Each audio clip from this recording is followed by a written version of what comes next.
So this is actually my buddy's planer, and I've been borrowing it for a while, but I put it on this mobile cart. Now this is actually the remains of a large format display cart. They were getting rid of it, and really all I wanted was the casters. It's really way too wide and way too long for the storage and for the space that it needs. So I'm gonna take it apart, see if I can't replace it with some wood and bring the dimensions of the cart down a little bit. That way I can store this underneath that workbench and it won't be in the way.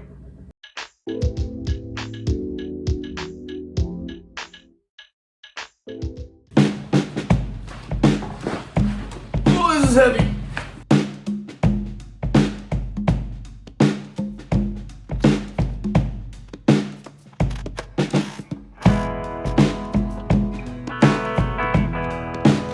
As I'm disassembling this, I really had to figure out how it goes together in the first place. So the first step is going to be to take off these casters. Now they have a nut that's integrated onto that bolt, so it's pretty easy just to take them off there. For now, we got 4 casters, and we're going to build a cart for that planer. Okay, so here's what we got. I'm looking at dimensions, and we got about 22 inches this way, and about 16 this way. Now we just need a place for this to rest on, and then we're gonna screw it down. So here's the idea, is I'm going to make it probably 20 inches this way and right at 22 this way. The idea is that I'm gonna do half laps right here where it intersects. It's not a super great joint, but it's plenty strong enough for this.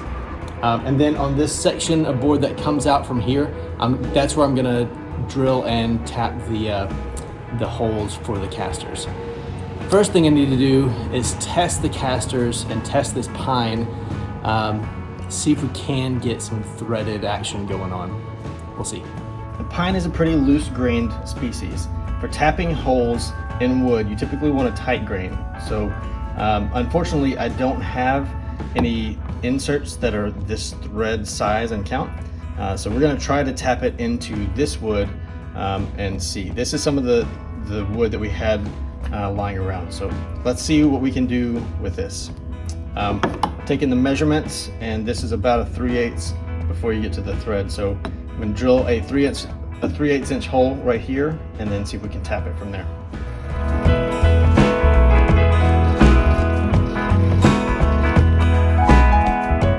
Now the best way that I found to tap threads into wood is by using an existing bolt and getting your Dremel and cutting an angled slot, just ever so slightly angled, right up and down those threads. That way, as they're going in, they're going to be sharp enough to cut that wood and cut those threads where you need them. So let's get to cutting.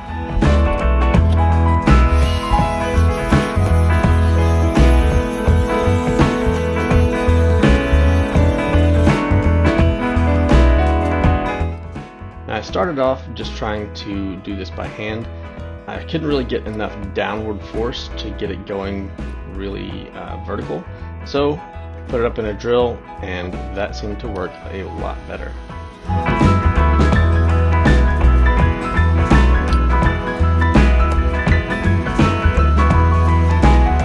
I started out going pretty slow, but then I got impatient, and honestly, I found that it worked better if I just put it in second gear and went at it.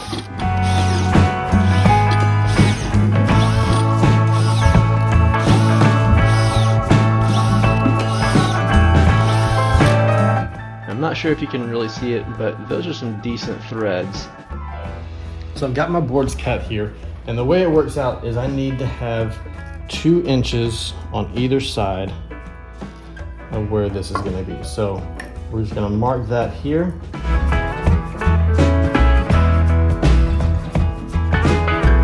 So this will be a half lap joint. So I'll cut off half here and then the top half here. So that way this will fit right into there and we give it a stronger joint. We're going to set the blade height to 3/4.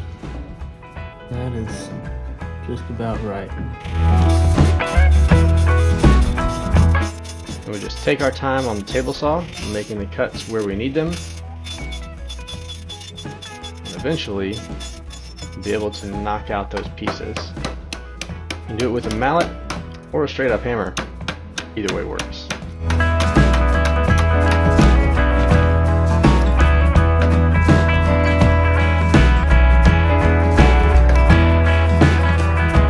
Now I tried two methods for cleaning out those spaces. First method was by hand, using a chisel, just kind of going at it a little bit at a time, and this worked pretty well, but it wasn't exactly even. Second method was a router. This worked well for those parts that were the internal mortises, but the external ones, well, I'll show you in a second. See, the danger to using a router is you can really mess up your piece a lot easier. That one just kind of got away from me when it fell off the edge, and oh well. Luckily, this is just kind of shop furniture. It's not really a functional mistake, it's just more cosmetic. So I'm gonna leave it and just leave it alone, and we'll glue it up in a minute. So now we just have to drill everything out, put everything in the right spot, and go after it.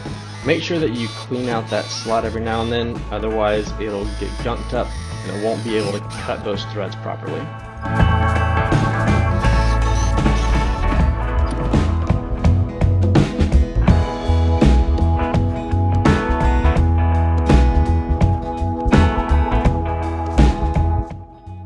And then cover all the faces that are going to be touching with glue. I have this nice little brush from Rockler that does a pretty good job of that.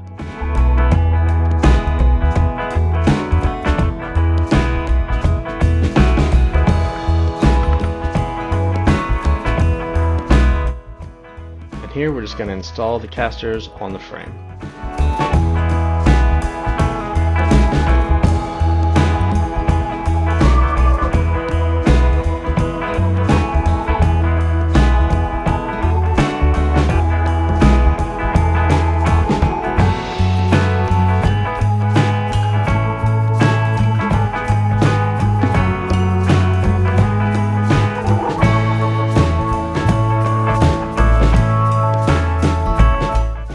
You don't want to tighten these screws down too much or it'll crack that cast aluminum, so just snug enough to keep it in place.